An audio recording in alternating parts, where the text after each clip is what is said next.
All right, and we're live. So everybody, welcome to what's going to be another great DevNTell. So if you didn't know, DevNTell is a 30-minute window for builders to showcase something they're passionate about or have been working on in Web3. This could be an awesome project you've been working on, demonstrating and testing best practices, automation goodies, smart contracts, how to structure a project, etc. Basically, if you got a passion for something, this is your opportunity to share with the Web3 community. And I am ecstatic to welcome back Yamen, who will be giving us a overview of universal profile. So fun fact before we begin, the last time Yamen came on DevNTell about a year ago, his DevNTell actually holds the record for most views on our YouTube at 1.3K. So no pressure, but I know we're in store for great things here. So maybe did you want to introduce yourself once again to the crowd and maybe give a little background about yourself? Yeah, sure. So just to comment on the record, it goes because of the Lukso fam. So yeah, introduction about myself. So my name is Yamen. I'm a smart contract engineer. I have a background in computer and communication networks. And currently I'm full-time working on Web3, especially the non-DeFi part of the blockchain and rather the social and the creative side, which you'll see today in the presentation. So that was a small introduction, and I guess I can start with sharing the screen. Okay, I will turn off my camera and Sure, no problem. Start.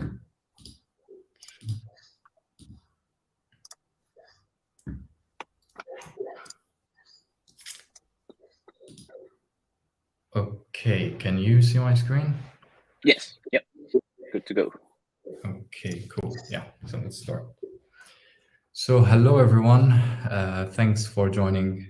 So today we are going to talk about universal profiles. You may have heard or seen this term somewhere on Twitter with this up emoji and wondered what does that mean.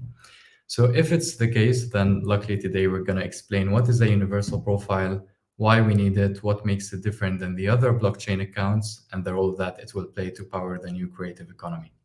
So let's start by doing a reflection on the last years of the blockchain space and the need for blockchain account. So over the last couple of years, we've seen an increase in interest in the blockchain technology, starting with DeFi and especially with the rise of NFT. And this was translated by having big players integrating or willing to integrate blockchain and NFT in their business or platform. So the market cap for all the crypto boomed up and went crazy to reach almost $3 trillion.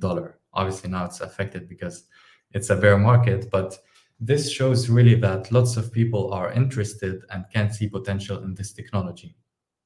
But when we check who is really using the blockchain, we can see that the numbers start from 150 million exchange users, go down to 85 million wallets.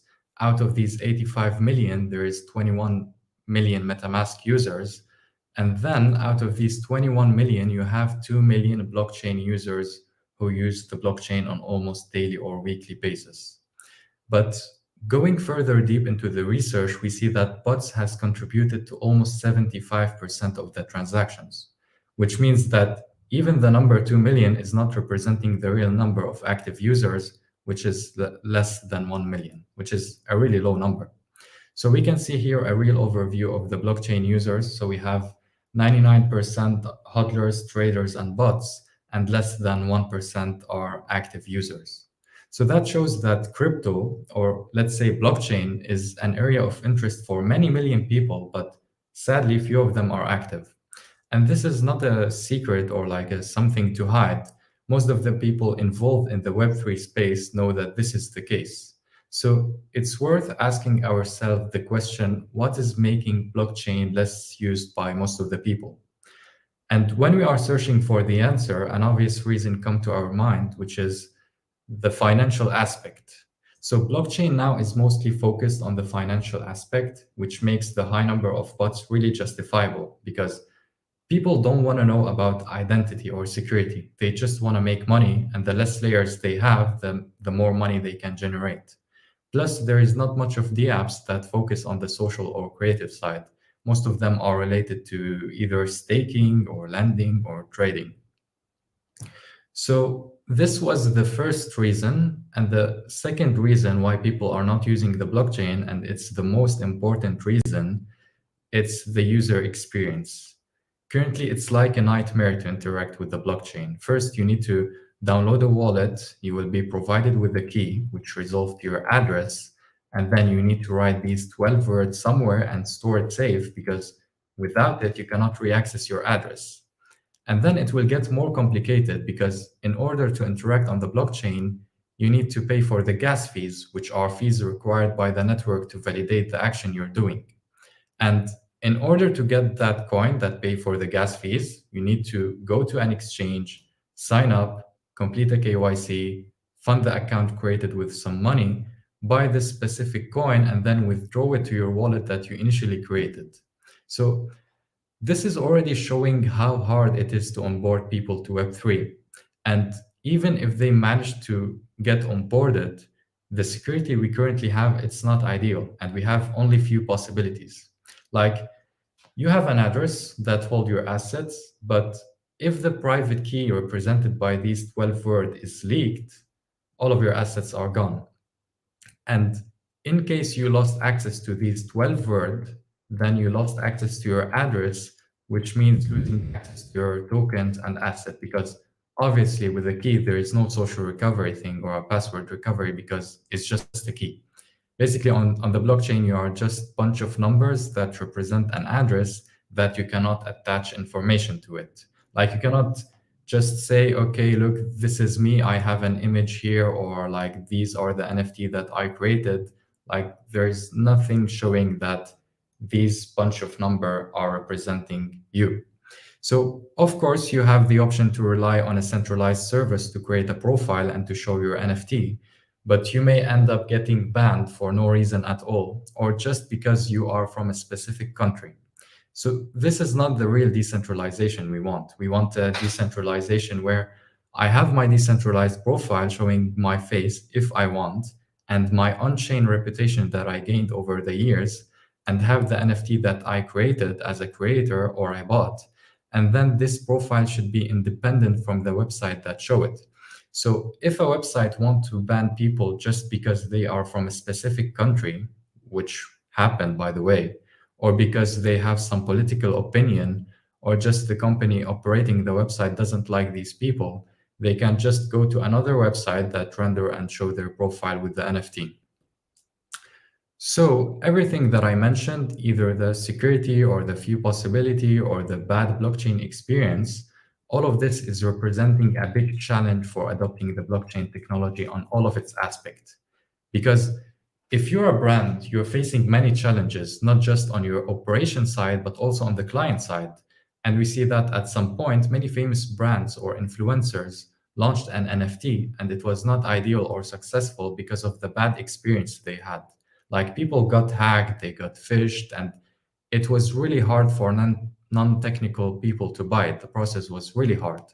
While what clients aim to have is more of like downloading an application, scanning a QR code, and then claiming an NFT. Or for example, like going to a store, buying a piece of cloth, and then scanning a QR code, and then you will be able to collect the token representation of what you bought. And this is absolutely not feasible with the current way of operating on the blockchain, because first you have the gas fees, which cannot be removed. Also, the problem of preserving a private key or a secret word is not totally gone. So there is no recovery, no secure way to allow someone else to move your assets, lots of hidden pieces. Even you don't have an identity. As we said, you're just the key on the blockchain. So in short, we talked about many problems, starting from the security to being tied in just one field, which is the financial field. And then the most important thing, which is the terrible user experience we have. So we mentioned these problems, but what's the solution? So everything that we said in terms of problem is known by most of the Web3 space. And also they know that there is no other workaround to solve this bad user experience around except to have on-chain accounts or blockchain accounts. On-chain accounts or blockchain accounts are just smart contracts that will work on abstracting all of this complexity to the user and allowing to have features such as gasless transaction, where you just confirm that you want to do this specific action, and then an external entity can pay for the gas fees on your behalf. And also you get other several features such as social recovery, password recovery, access control, maybe where you allowed your device to act on your account or allow your friend to move your assets. Maybe you are on a vacation somewhere and you want to do some action. Someone can do it on your behalf without actually compromising the like the account that you have.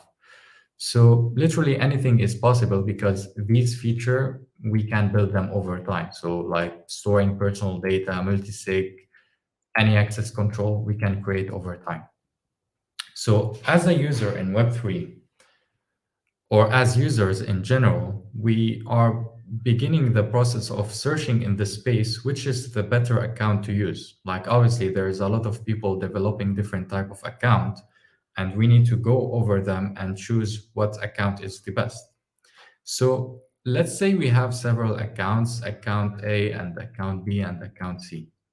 We can go through account A and check that it has some cool features like relay execution, password recovery, and owner execution. We go over account B, we see that it's a multi-sig that requires several signatures in order to execute one action, and it has a built-in social recovery system.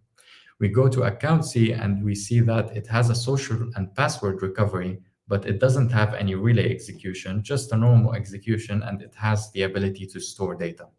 So I abstracted all of this with account A, account B, and account C, but obviously there's different players in the Web3 space that you all know that have similar structure where each different wallet, like they still call it wallet, but actually it's an account, have different feature. So for now, we all agree that these are features that are really amazing. But now we need to choose one account so it can be our representation on the blockchain, and we can use it to build reputation, interact with application, and like owning token with it. So let's say you chose account A and you bought some tokens, and since the future is social, you gained some social reputation on the account, and you became famous with this specific account. But now there's a problem, and the problem is that if later in the future you have another feature in mind, let's say that the social recovery, you want a social recovery because you feel like the password recovery that you have in account A is no longer enough, or maybe you want an access control because you think relying on just the owner to operate the full account is becoming hard, then you need to find another account that provide these features, let's say account D, and you'll need to deploy it and use it as your representation on the blockchain. And all of the stuff you have on account A need to be migrated to account D. So obviously all the tokens, I don't know what you could have as followers, maybe, who knows. But there is something that you cannot move to the account D, which is the social reputation you gained on the account A. And social reputation could be something like you being recognized with this specific address or with this specific account. Or maybe let's say you have a soulbound token on account A. Now you cannot move it to the account D. So this is a big problem that we can find in the space. Most of the people developing accounts say that, okay, our account have this feature and this feature and this feature. But the end, feature our preference, and people can change their preference over time and depending on what do they need. And as we said, each time switching to a new account is not ideal, and actually it's harmful because people are recognizing you on a specific address with all the reputation you gained there, and now you are switching to a new account. And this could happen on and on and on. And honestly, we can say that, okay, we know that these features are enough, but who knows, maybe in 2 years, we need to support new feature that we don't know yet. Is it sustainable and socially feasible to migrate each time we have a new feature in mind? Maybe also it's better to imagine it with an already existing reality account. Let's say on your Twitter account, you have a profile and you have hundreds of thousands of followers. And now each time you need to get the latest update from Twitter containing new features, you need to migrate to a new account and start with 0 followers. Is this something that you would do? Obviously not. So what we should do with this problem? We need to upgrade the way we use blockchain, and sure, we can do that with universal profiles. So let's see how universal profile can solve this problem. Obviously, we all know the problem, which is switching between an account and the other each time you need to have a specific feature. So we asked ourselves a question. What is shared between all of these accounts? Like, what is the base layer that all of these accounts are sharing? The first thing that they share is execution. Whether you are doing an execution via relayer or like via a multisig requiring multiple signature to execute, or maybe just having the owner to execute, all of this falls under the category of execution, which means these accounts can talk with any other address on the blockchain, meaning they can transfer coins and token, they can mint, stake, or interact with the marketplace to buy stuff. They can just do any interaction. But each one of these accounts have a different way to do it. And the second similarity that they share is the storage. Whether they use the storage to store the address of the owner or the address of the people allowed to execute, or the hash that will be used by the password recovery, or even the configuration parameter for relay execution, it doesn't matter. They are all using the storage. So what makes Universal Profile unique or different is the architecture it has. So Universal Profiles are not biased toward any use case. They can be used by different people and for different purposes. So if you just want to have an account that stores data and can interact with other addresses, then you can own it with an externally owned account, which is a key. But if you want to have more secure execution, you can own the profile with a safe that require multiple signature to execute. And if you want to have the relayer feature, you can just have an owner that is a contract that support transaction relay services. So they can pay for the gas fees and you just have this feature. And in case you are interested in all of these features, you can just have a contract that have all of these features such as relays, like relayer execution and multisig execution.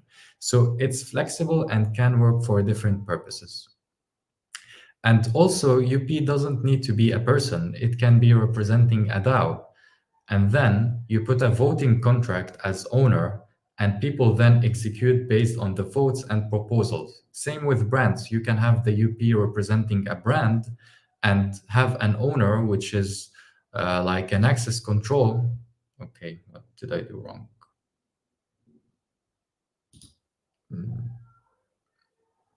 Yep, just a second. Yeah, you can see my screen, right? Yep. Yeah, cool. So yeah, repeating the idea, it's same with brands. You can have the UP representing a brand and have an owner, which is an access control that lets only the CEO to transfer money and maybe the designer to just change the picture on your profile. And actually, this is the approach we took when we built LSP6. So LSP6 is another standard. It's a key manager, meaning it's a contract that allows several entities represented by keys to execute through the profile based on some certain permission. So you can allow your mobile phone to only change data on your profile, or your computer to add more keys to control your profile. Maybe you can engage a social recovery service to recover your universal profile based on some legal verification. Like, anything is possible.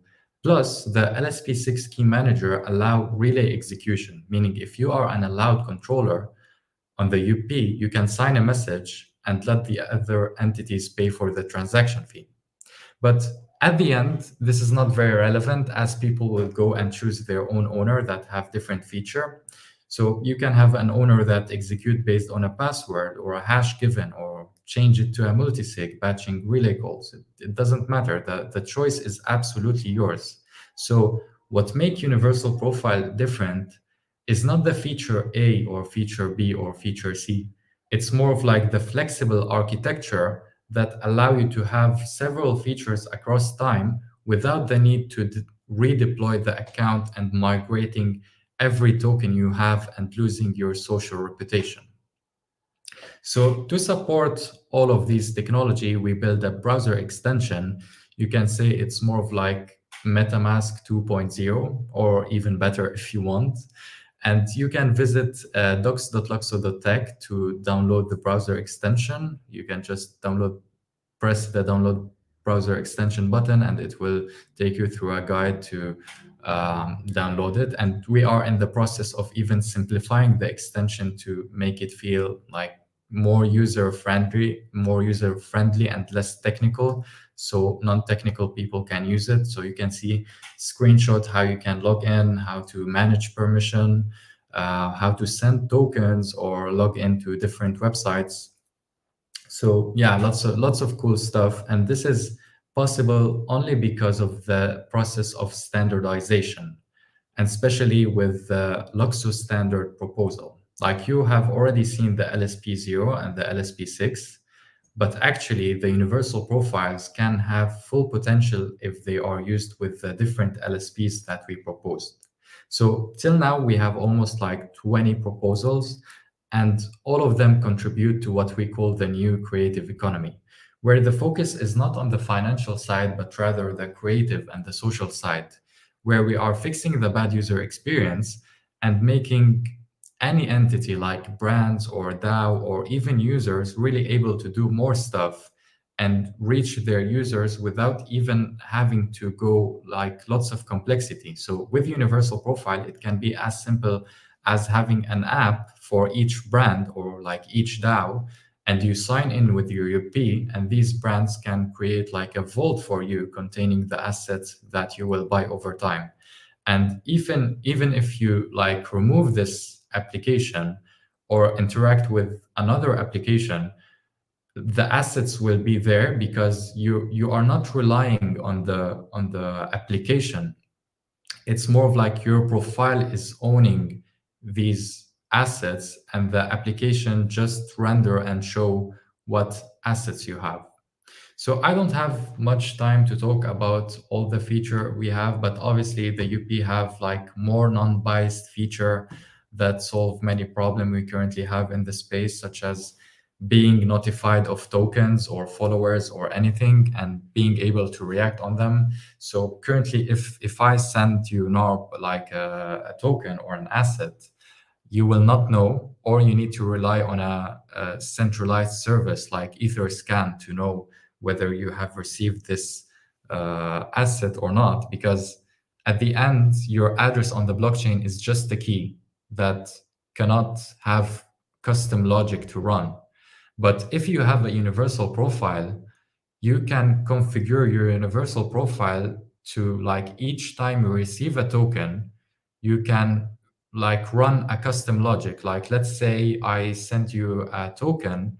What you can do is make your universal profile act each time I send you a token to move this specific token to a vault that you own.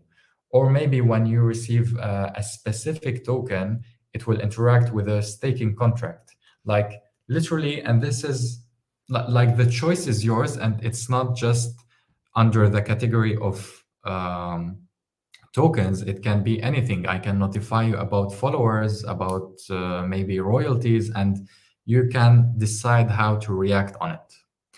And also we have other features in the universal profile solving many problems, as extending the account over time. So you don't need to deploy a new one again if you have like a new function to add, or like there's a standard that got adopted in the future, you can still support it even if your universal profile is deployed before. And we have also features that take into consideration how to interact with the universal profile. So we have reverse verification.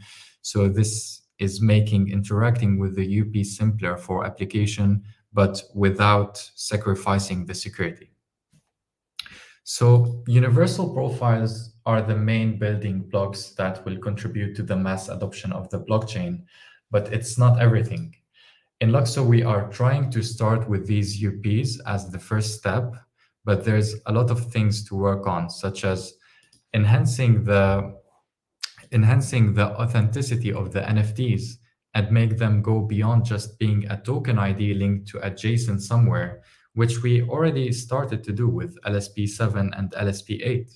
Also have tokens that go beyond DeFi with cultural currencies, which could help in a new way of forming communities.